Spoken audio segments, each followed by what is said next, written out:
आम्हाला न्याय मिळालाच पाहिजे, आम्हाला न्याय मिळालाच पाहिजे, आम्हाला न्याय मिळालाच पाहिजे, आम्हाला न्याय मिळालाच पाहिजे। याच्या पुढे कुठल्याही आशा वर्करला किंवा कुठल्याही स्त्रीला अपशब्द वापरताना पुरुषांनी 10 वेळा विचार केला पाहिजे। आम्हाला न्याय मिळालाच पाहिजे। सगळ्या महिला आलेल्या आहोत आशा स्वयंसेविका संघटनेच्या। तर आम्हाला सेवे उपकेंद्रात आम्ही दोघीजणी काम करतो। तर आम्हाला आमची काल मासिक मीटिंग होती। तर CHO सर गजबीजे यांनी आमची मासिक मीटिंग घेताना म्हणजे अगोदर मीटिंग चालू होती। मीटिंग चालू असताना त्यांनी आमची चौकशी केली, आयुष्यमान कार्ड किती काढले, किती नमुने वगैरे किती घेतले, तुम्हाला काही नंतर मग असं करता करता ना थोडं पुढं हे करत गेले, तुम्हाला काही मॅनर्स आहे का, तुम्हाला अक्कल आहे का, तुम्ही अक्कल शून्य आहात, तुम्ही बेअक्कल आहात, इडियट असे आम्हाला आणि अशा अंगावर धावत येतं ते। तेवढ्यात मग मी बाहेर आली आणि मग हा तुमचा आत्ता मी व्हिडिओ काढते, व्हिडिओ काढल्यानंतर दाखवते तुम्हाला कसं काय वागायचं, कसं काय बोलायचं ते। मी म्हटलं कसं काय वागायचं, तुम्ही आमचा व्हिडिओ काढता मग आम्ही पण तुमचा व्हिडिओ काढते, म्हणून मग त्यांचा मी व्हिडिओ काढते। आणि मग तिथून आम्ही नंतर थोडा वेळ बसलो आणि मग आलो। आम्हाला म्हणजे इथून जा, तुम्ही इथं थांबायचंच नाही, इथं थांबूच नका, माझ्यासमोर यायचं, एक पाऊल नाही ठेवायला यायचं, मग उपकेंद्र माझं आहे, तुम्ही माझ्या उपकेंद्राच्या पुढे एकही पाऊल ठेवायचं नाही असे आम्हाला।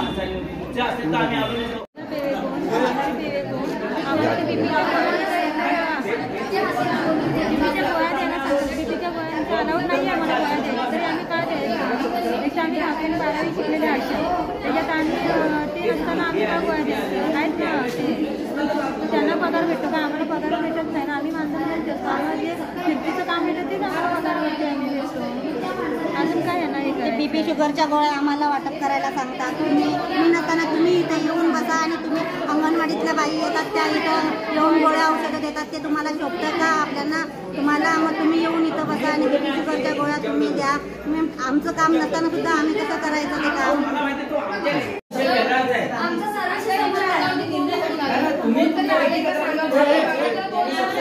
हा विषय तुमच्या बॅग आहे, ह्या विषयासाठी आलं तुम्ही, ह्या विषयासाठी आलं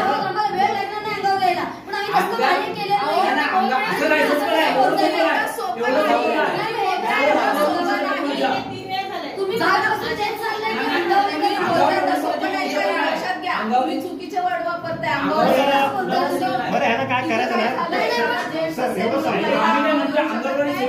तुमच्या दोघांचा ते वादविवाद चालणार आहे का? आमच्यासाठी जो आम्हाला जो निर्णय ऐकून घ्या जरा।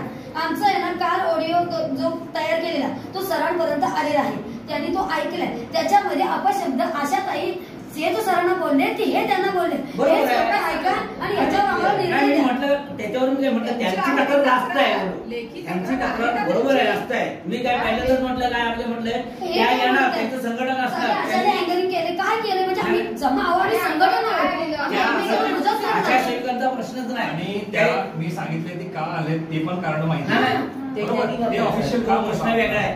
आपण ज्यावेळेस आम्ही जेव्हा बघितलं तर दुसरी पण माणसं येऊन जेव्हा असा कुठली गोष्ट असेल तर मग लक्षात ठेवा, मग आम्ही पण ऐका प्रकरण। आता मी सगळ्यांना विनंती करतो की आता जे चौकशी होणार आहे ते चौकशी अहवाल हे माननीय जिल्हा आरोग्याधिकारी यांना सादर केल्यानंतर माननीय साहेब जे काय निर्णय घेतील तो यांना पण लागू होईल, तुम्हाला पण लागू, ठीक आहे?